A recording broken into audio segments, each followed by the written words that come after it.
Assalamualaikum warahmatullahi wabarakatuh. Alhamdulillah wassalatu wassalamu ala Rasulillah wa ala alihi wa sahbihi wa mawalah wa la hawla wa la quwata illa billahi wa ba'du. Alhamdulillah, di pagi ini kita bisa duduk untuk bertalabul ilmi setelah melaksanakan salat subuh berjamaah, dan kita lanjutkan kajian kita tentang Qasasul Quran, di mana di pagi hari ini kita akan membahas surah Al-Maidah ayat 27 sampai 31. Allah Subhanahu wa ta'ala berfirman, wajlu alaihim naba abnai adama bilhaq idh qarraba qurbanan fatukubbila min ahadihima walam yutaqabbal minal akhar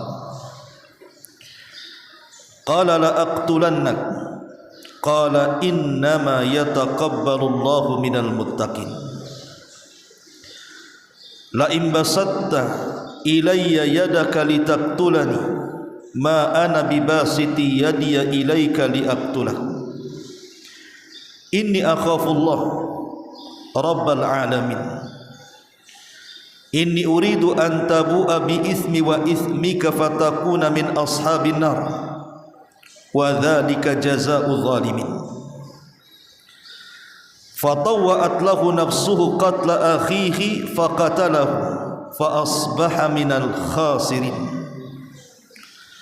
faba'atha Allahu ghuraban yabhathu fil ardi liyuriyahu kayfa yuwari saw'ata akhi qala ya waylata a'ajaztu an akuna mithla hadzal ghurab fa uwariya saw'ata akhi fa asbaha minan nadimin. Ma'asyiral muslimin yang dimuliakan Allah Subhanahu wa taala, ayat ini mengkisahkan kepada kita tentang dua putra Nabi Adam alaihi salatu wassalam, Qabil dan saudaranya Habil. Kita tahu bahwa saat Nabi Allah Adam alaihi salatu wassalam diturunkan dari sorga, dan juga istrinya Hawa, dalam beberapa riwayat ada yang mengatakan Adam itu diturunkan di Sri Lanka dan Hawa diturunkan di Jeddah.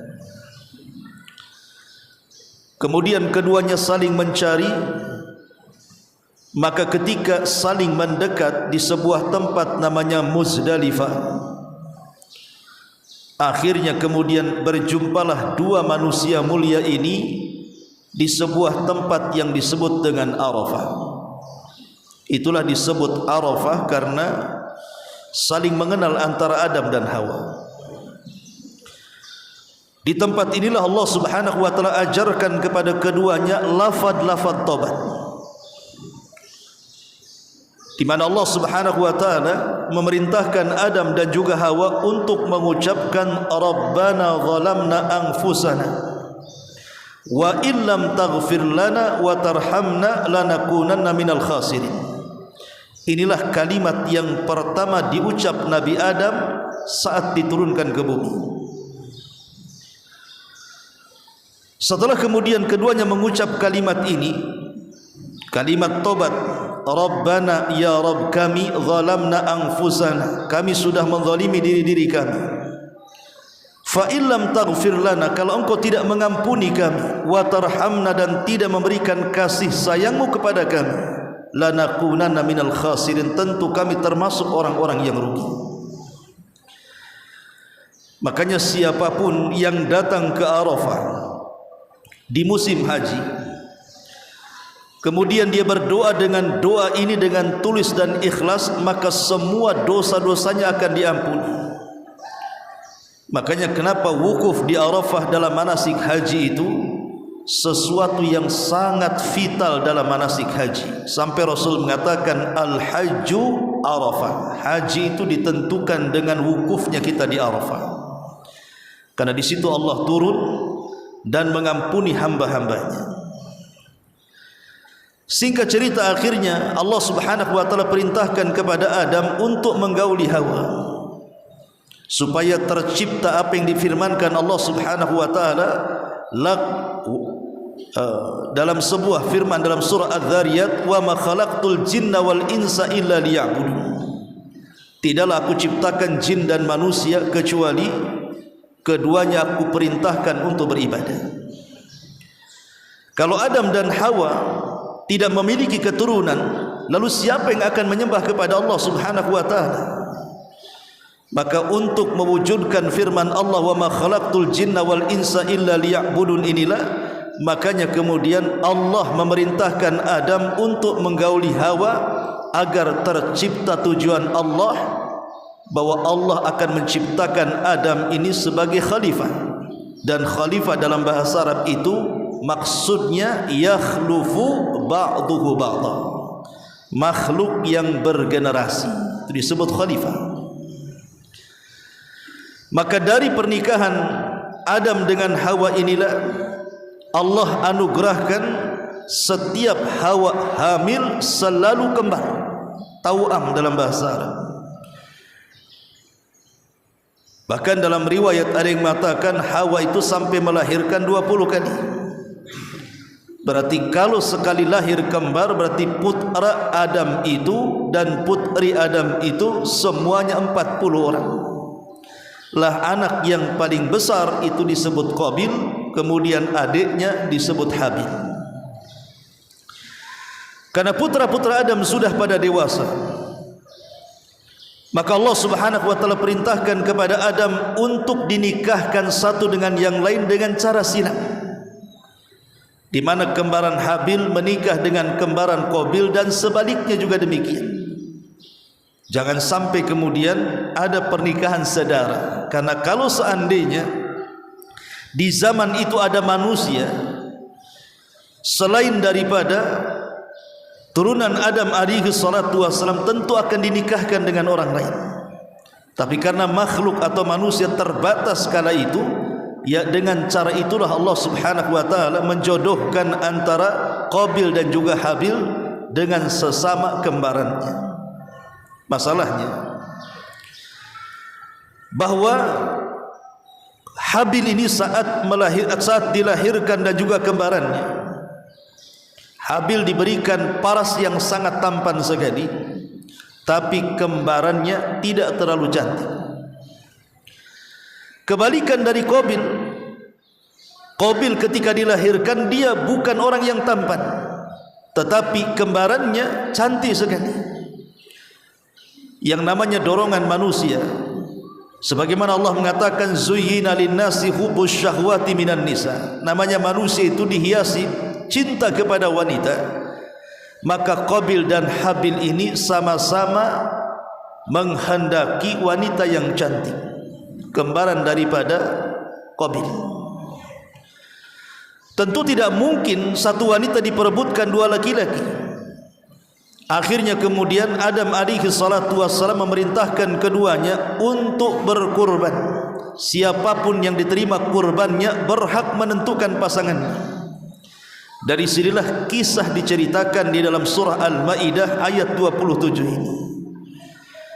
Allah Subhanahu wa taala mengatakan wajlu alaihim, wahai Muhammad, bacakan kepada mereka.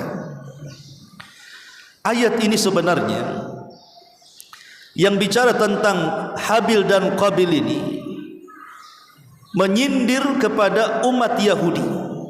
Karena sebelumnya ayat ini bercerita tentang masalah hasadnya orang-orang Yahudi.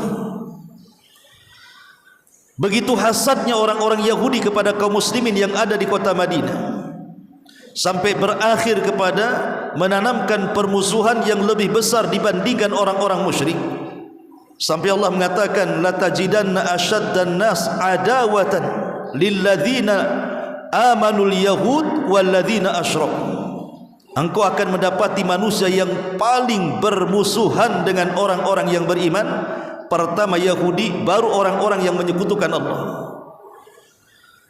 Lah orang-orang Yahudi ini sangat bermusuhan kepada kaum muslimin karena hasad mereka, di mana ketika mereka sudah ratusan tahun menunggu kenabian dari Bani Israel, rupanya Allah tidak takdirkan Nabi akhir zaman itu dari Bani Israel, tetapi dari Bani Ismail, dari orang Arab. Dari sinilah orang-orang Yahudi hasad, berakhir dengan kedengkian, akhirnya tertanam permusuhan. Maka Allah subhanahu wa ta'ala memerintahkan Rasul untuk membaca kisahnya Habil dan Qabil ini kepada orang Yahudi, bahwa kalian ini persis seperti Qabil, seolah-olah Allah ingin katakan seperti itu. Makanya Allah subhanahu wa ta'ala katakan, watlu alaihi, bacakan wahai Muhammad kepada mereka orang-orang Yahudi itu. Apa yang dibacakan? Naba abnai Adam bil haq, tentang kisah dua putra Adam dengan kebenaran. Idz qarraba qurbanan, ketika keduanya berkurban. Ada yang mengatakan karena Habil ini kan sahibul masyiyah, suka berternak, makanya kemudian Habil berkurban dengan ternak kambing yang sangat-sangat besar sekali, layak untuk dikorbankan kepada Allah Azza wa Jalla. Karena Habil tahu innallaha jamil la innallaha jamilun, Allah itu indah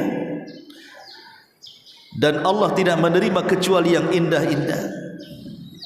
Innallaha tayyibun la yaqbalu illa tayyiban, Allah itu baik, tidak menerima kecuali yang baik-baik. Makanya Habil pun menyediakan kambing terbaik untuk disedekahkan dan dihadiahkan kepada Allah. Sementara Qabil tidak sebagaimana adiknya, karena dia adalah sahibuz zar'i, suka bertanam, bercocok tanam, berladang. Akhirnya dia pun memberikan kurban dengan kurban yang terburuk dari buah-buahan yang disedekahkan dan dihadiahkan kepada Allah. Tentu karena ada dorongan, kenapa dia tidak sedekah dengan buah-buahan yang baik? Karena sudah diawali dengan hasad. Ini kembaran saya yang berhak mengambilnya, kenapa pula kemudian Habil mengambilnya? Jadi sifat hasad inilah yang mendorong akhirnya dia berkurban asal-asalan. Tapi Allah subhanahu wa ta'ala maha tahu. Makanya Allah subhanahu wa ta'ala berfirman, fatukubbila min ahadihima walam yutaqabbal minal akhar. Allah terima kurban salah satu dari keduanya dan Allah tolak kurban yang lainnya. Di zaman itu kita tahu bahwa kurban ini sesuatu yang sulit, karena memang syariat umat-umat dulu itu sangat menyulitkan, beda dengan syariat Islam. Jadi kalau mereka berkurban, mereka letakkan kurbannya di atas ketinggian, entah di bukit, entah di gunung. Kemudian diikatlah kurban mereka, atau mungkin dalam bentuk buah-buahan dalam keranjang diletakkan di atas ketinggian. Disitulah Allah subhanahu wa ta'ala akan perlihatkan mana yang ikhlas kurbannya, mana yang tidak ikhlas kurbannya. Dengan cara apa? Dikirim halilintar, dikirim api. Maka siapa yang kurbannya dilahap api, berarti dialah kurban yang diterima, menunjukkan pelakunya ikhlas. Tapi kalau kurbannya dibiarkan, tidak dilahap api, berarti menunjukkan yang kurban tidak ikhlas, karena itu Allah menolak kurbannya. Sama dengan peperangan. Di zaman dulu peperangan itu kalau dapat harta ghanimah, harta ghanimah itu maksudnya harta rampasan perang. Umat dulu diharamkan kita ini memakan harta rampasan perang. Tidak boleh memanfaatkan, apalagi memakan harta rampasan perang. Lalu kemanakan harta rampasan perang itu? Diletakkan di atas gunung. Kalau seandainya Allah subhanahu wa ta'ala kirim halilintar membakar harta rampasan perang itu, menunjukkan bahwa perangnya lillahi ta'ala. Tapi kalau rampasan perang itu tidak disentuh api sedikit pun, dibiarkan begitu saja, menunjukkan bahwa jihadnya itu bukan karena Allah subhanahu wa ta'ala. Dari sini Nabi SAW mengatakan, wa uhillat liyal ghanaim, dari 5 perkara yang merupakan kekhususan Nabi dan tidak diberikan kepada umat terdahulu, dihalalkannya harta rampasan perang. Dalam Islam boleh kita mengambil harta rampasan perang ataupun memakannya dan manfaatkannya. Kalau zaman dulu tidak boleh, ya dicampakkan begitu saja, kemudian dijadikan sebuah bukti diterima dan tidaknya jihad, sehingga berat syariat umat dulu berbeda dengan syariat umat sekarang. Lah di sini ketika Qabil dan Habil berkurban, Allah hanya terima satu dan Allah tolak yang lainnya. Dari sini makin hasadlah Qabil kepada Habil. Sudah dia akan mengambil saudarinya yang kembarannya, yang kedua ditambah-tambah kurbannya ditolak dan kurbannya Habil diterima, makin dia hasad. Dari hasad ini muncul penyakit yang lebih bahaya. Apa itu? Al-baghdha, kebencian yang luar biasa. Lah kebencian inilah yang akhirnya mendorong Qabil mengancam Habil. Apa ancamannya? Qala la aqtulannaka, sungguh aku akan bunuh kamu. Sungguh aku akan membunuh kamu. Lihat, dari hasad berakhir dengan pembunuhan. Tapi Habil yang mewarisi akhlak Nabi Adam alaihi salatu wasallam, dengan tenang dia mengatakan, qala innama yataqabbalullahu minal muttaqin. Wahai Habil, sesungguhnya kenapa kurbanku diterima dan kurbanmu ditolak? Karena Allah subhanahu wa ta'ala hanya menerima kurban itu dari hati-hati yang penuh dengan ketakwaan kepada Allah subhanahu wa ta'ala. Kalau engkau takwa, tentu kurbanmu juga akan diterima. Dari sini ma'asyiral muslimin yang dimuliakan Allah subhanahu wa ta'ala, menjadi dalil bahwa segala amal saleh itu kalau tidak didasari takwa secara otomatis ditolak Allah subhanahu wa ta'ala. Makanya dalam ibadah puasa, kenapa Allah subhanahu wa ta'ala tutup dengan kata-kata la'allakum tattaqun? Kutiba alaikumus siyam kama kutiba alal ladzina min qablikum la'allakum tattaqun. Diwajibkan atas kalian puasa sebagaimana puasa diwajibkan kepada umat sebelum kalian, agar kalian bertakwa. Karena yang mendasari puasa diterima dan tidaknya di hadapan Allah itu karena ketakwaan dalam hati. Itulah menjadi dasar sampai ada seorang ulama salaf mengatakan, kalau seandainya aku tahu sujudku 1 kali diterima Allah subhanahu wa ta'ala, sudah cukup bagiku. Kenapa?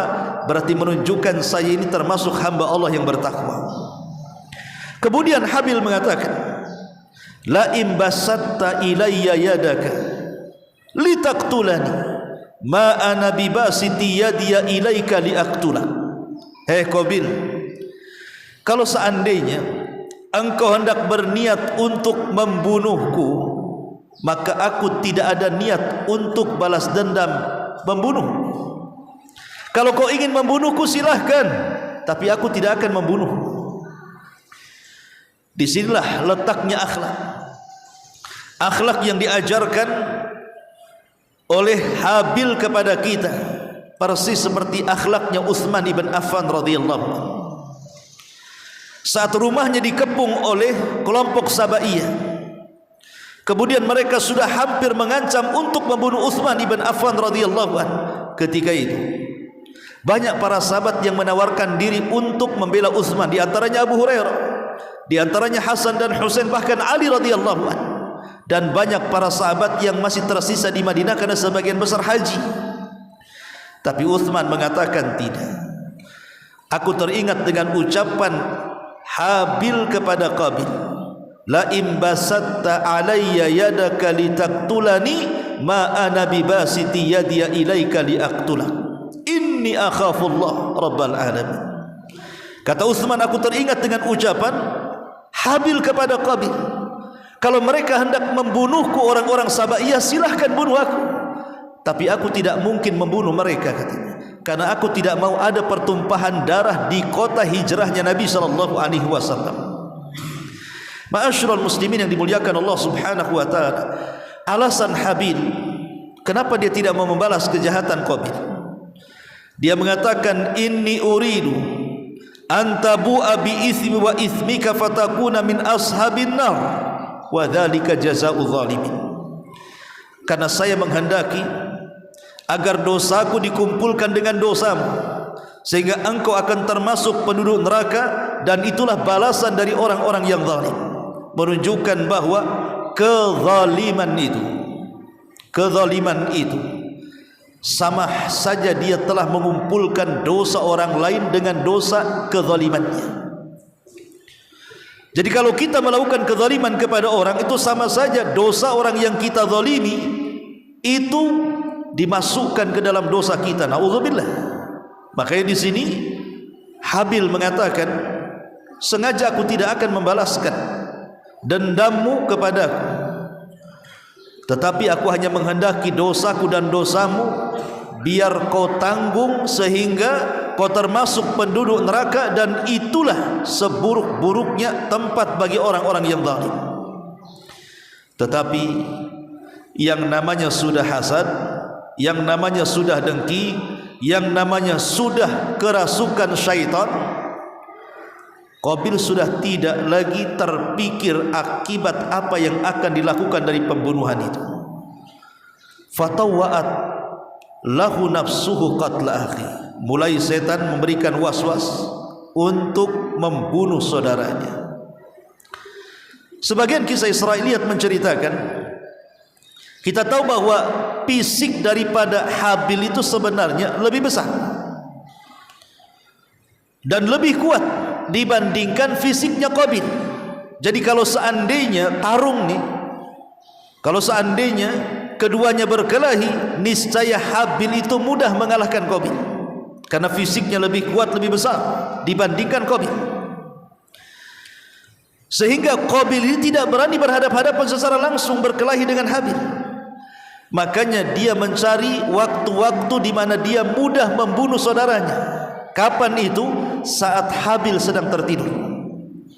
Begitulah pengecutnya Qabil. Dia menanti-nanti kapan adiknya tidur, maka setelah ada kesempatan untuk membunuhnya, dia mengambil batu, kemudian membenturkan batu itu di kepalanya. Inilah pembunuhan pertama di tengah-tengah umat manusia. Qabil membunuh Habil. Maka Rasul mengatakan, siapapun setelah pembunuhan Qabil kepada Habil, maka semua dosa para pembunuh setelahnya sampai hari ini, bahkan sampai kiamat dibangkitkan, akan digabungkan kepada Qabil, karena dia awal man sannal qatlah, orang yang pertama kali mencontohkan bagaimana cara membunuh. Subhanallah, ya. Jadi kalau seandainya ada 1 miliar orang pembunuh, maka Qabil mendapatkan saham dosa pembunuhannya, karena dia orang yang pertama kali mencontohkan pembunuhan. Ma'asyiral muslimin yang dimuliakan Allah Azza wa Jalla.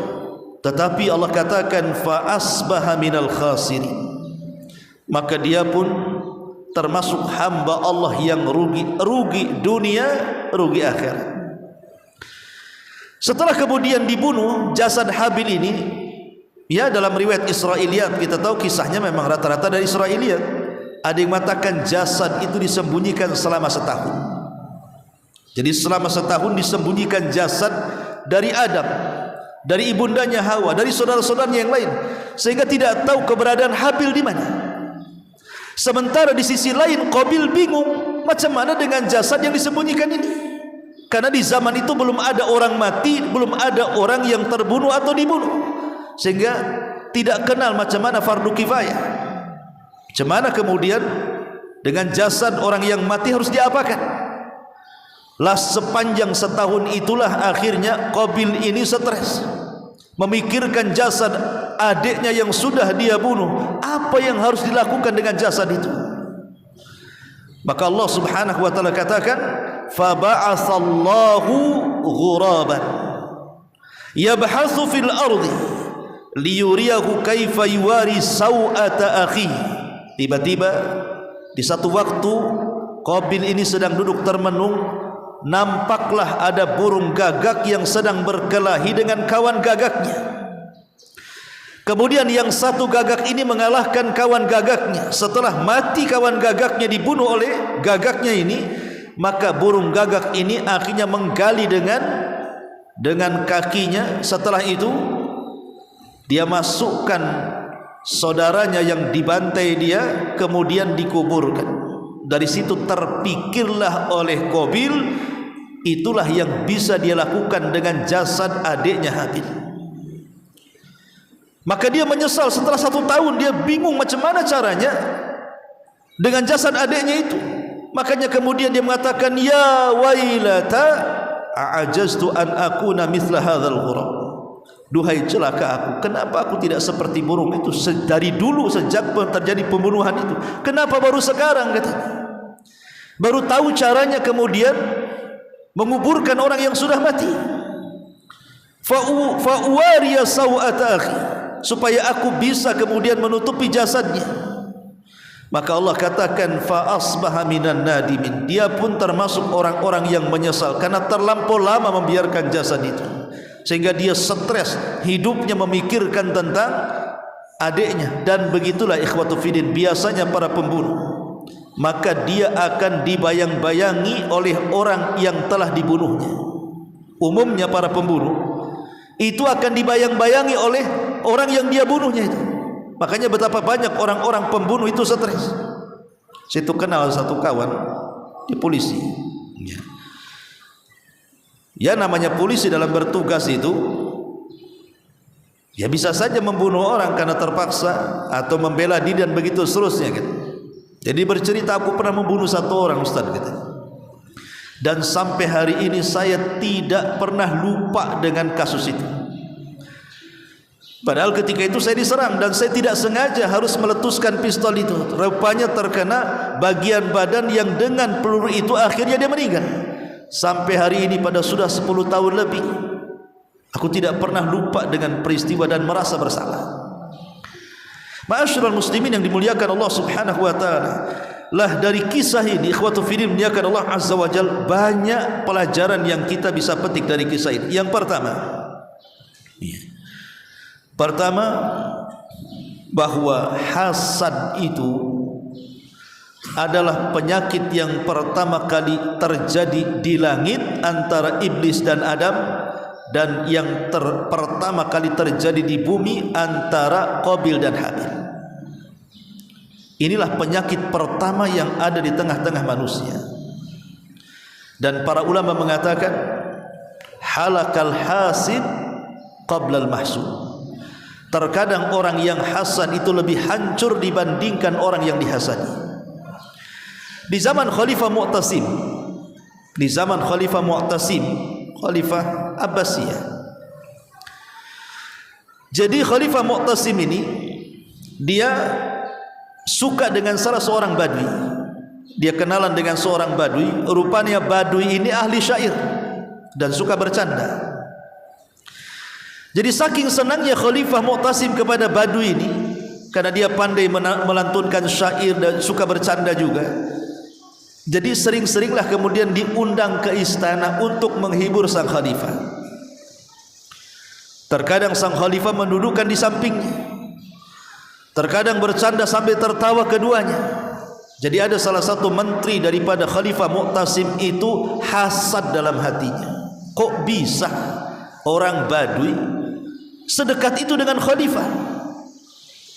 Bisa bercanda, bisa tertawa, sementara aku ini menterinya tidak pernah sedekat itu dengan khalifah. Rupanya menteri ini adalah menteri penjilat penguasa. Tertanamlah sifat hasad sampai pada waktunya dia ingin berbuat jahat. Jadi sang menteri ini melihat jadwal kapan khalifah memanggil si badui ini. Setelah dia tahu jadwalnya kapan sang khalifah memanggil sang badui ini, akhirnya kemudian sang menteri ketika tahu bahwa si badui dipanggil ke istana, sebelum datang ke istana diajak ke rumahnya dulu. Untuk apa? Diajak makan enak. Jadi si badui ini diajak makan enak oleh sang menteri. Rupanya makanan yang diberikan kepada si badui itu adalah makanan yang berbau. Memang enak, tapi mengeluarkan bau tak sedap. Mungkin bahasa kita makan jengkol, makan pete enak, tapi kan keluarnya bau mulutnya.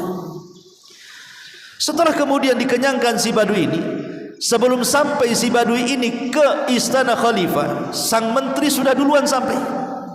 Kemudian menceritakan kepada sang khalifah Mu'tasim ini, "Ya khalifah, tahu enggak si badui itu?" Kata khalifah, "Tahu. Memang hari ini dia jadwalnya datang kemari untuk menghiburku," katanya.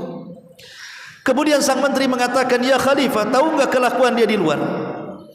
Kata sang khalifah, "Tidak tahu.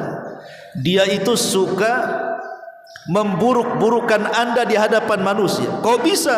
"Ya, dia suka ngomong sama orang bahwa mulut engkau sangat bau wahai khalifah. Engkau ini kalau bicara mulutnya bau," kata sang badui itu, dan itu dibicarakan kepada manusia. Ya terang saja khalifah ini marah. Kurang ajar si badui itu. Ketika kemudian sang khalifah mengatakan, "Kalau gitu panggil si badui kemari." Setelah dihadapkan, si badui tahu bau mulutnya itu tidak enak. Sementara dia akan berhadapan dengan khalifah, maka dia kalau ngomong serbannya ditutup ke hidungnya, ditutup ke mulutnya, karena takut bau mulutnya sampai ke khalifah. Sang khalifah pula sudah dapat informasi dari sang menteri bahwa si badui menganggap mulut dia yang bau, padahal si badui menutup mulut itu supaya bau mulutnya tidak sampai ke khalifah. Khalifah salah faham, jangan-jangan betul nih si badui menganggap bau mulut saya bau, makanya kalau ngomong dia menutup mulutnya, katanya. Kalau gitu memang betul tuh informasi sang menteri itu. Kemudian khalifah mengatakan kepada seseorang, "Kemari kamu, ambil kertas dan pena." Diambilnya kertas dan pena, kemudian ditulis. "Sesampainya kertas ini kepadamu, penggal orang ini karena dia telah menghina khalifah." Kemudian kertas itu dilipat, dimasukkan ke amplop, diserahkan kepada badui. Kata sang khalifah, "Wahai fulan, antarkan kertas ini kepada si fulan yang ada di desa ini atau tempat ini." Maksudnya ke tukang jagal. Badui tidak tahu apa-apa. Si menteri dari kejauhan melihat, dia salah paham. Itulah orang hasad. Dalam benaknya, enak kali si badui itu, sudah kufitnah dia dapat amplop pula. Jangan-jangan amplop itu isinya adalah emas yang akan diambil dari tempatnya, tempat pembendaharaannya. Akhirnya kemudian sang menteri mengatakan, "Kalau begitu aku harus ambil tuh amplop itu," katanya. Jadi ketika sang badui keluar, di pintu sang menteri sudah ada di situ dan mengatakan, "Wahai badui, saya lihat engkau diberikan amplop. Amplop apa itu?" Si badui ini polos saja, tidak tahu. Tiba-tiba sang khalifah ngasih itu, disuruh diantar ke tempat anu, katanya. Karena khalifah si menteri ini sudah hasad duluan, dikiranya itu mengambil emas. Dia mengatakan, "Bagaimana kalau amplop itu aku yang bawa?" katanya. Dia tidak tahu mau kemana tuh amplop itu. Dibawalah amplop ini sampai ke tempat tujuan sang khalifah. Maka menteri ini langsung kemudian ditangkap dan dipenggal mati. Sampailah berita ini kepada Khalifah Mu'tasim. Kata Khalifah Mu'tasim, "Kok bisa menteri itu yang melaporkan si badui tentang keburukan dia, kenapa pula dia yang dibunuh? Harusnya kan si badui yang dibunuh." Maka kemudian Khalifah Mu'tasim memanggil badui ini. "Kenapa kau berikan amplop itu kepada menteri itu?" katanya. Ya si badui tidak tahu. Kemudian dia bercerita dari awal sampai akhir bahwa dia sebelum datang ke sang khalifah, dia disuruh makan, kemudian dikasih makanan enak tapi berbau bla bla bla macam-macam. Barulah sang khalifah paham dengan ceritanya. Berarti betul yang sudah dilakukan sang khalifah itu, bahwa yang dibunuh adalah menteri yang hasad. Dan dia mengatakan, "Lillahi darul hasad," gitu. Ma'asyiral muslimin yang dimuliakan Allah Subhanahu wa taala, itulah hasad. Terkadang halakal hasid qablal mahsud. Kemudian yang kedua, di antara faedah dari kisah ini adalah bahwa manusia sepanjang zaman itu pasti ada dua kelompok. Kelompok yang menyuruh kepada kebaikan dan kelompok yang menyuruh kepada kejahatan.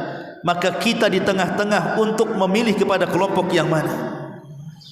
Apakah kita masuk dalam kelompok yang menyuruh manusia kepada kejahatan seperti Qabil, ataukah kita masuk dalam barisan orang-orang yang menyuruh manusia kepada kebaikan seperti Habil?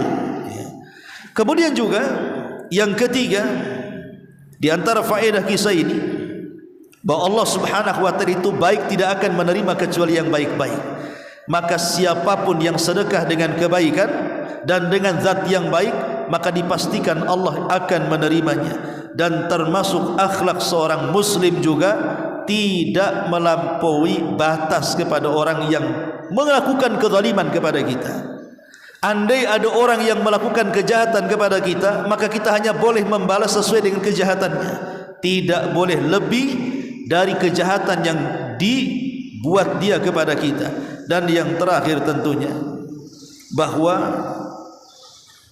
takwa adalah dasar utama dari seluruh amal saleh. Maka kalau amal saleh kita ingin berpahala, maka dasarilah amal itu dengan ketakwaan kepada Allah Subhanahu wa taala. Wallahu alam. Ini di antara faedah dari kisah Qabil dan Habil. Mudah-mudahan manfaatnya. Subhanaka bihamdika asyhadu an la ilaha illa anta astaghfiruka wa atubu ilaik. Allahu taala alam. Assalamualaikum warahmatullahi wabarakatuh.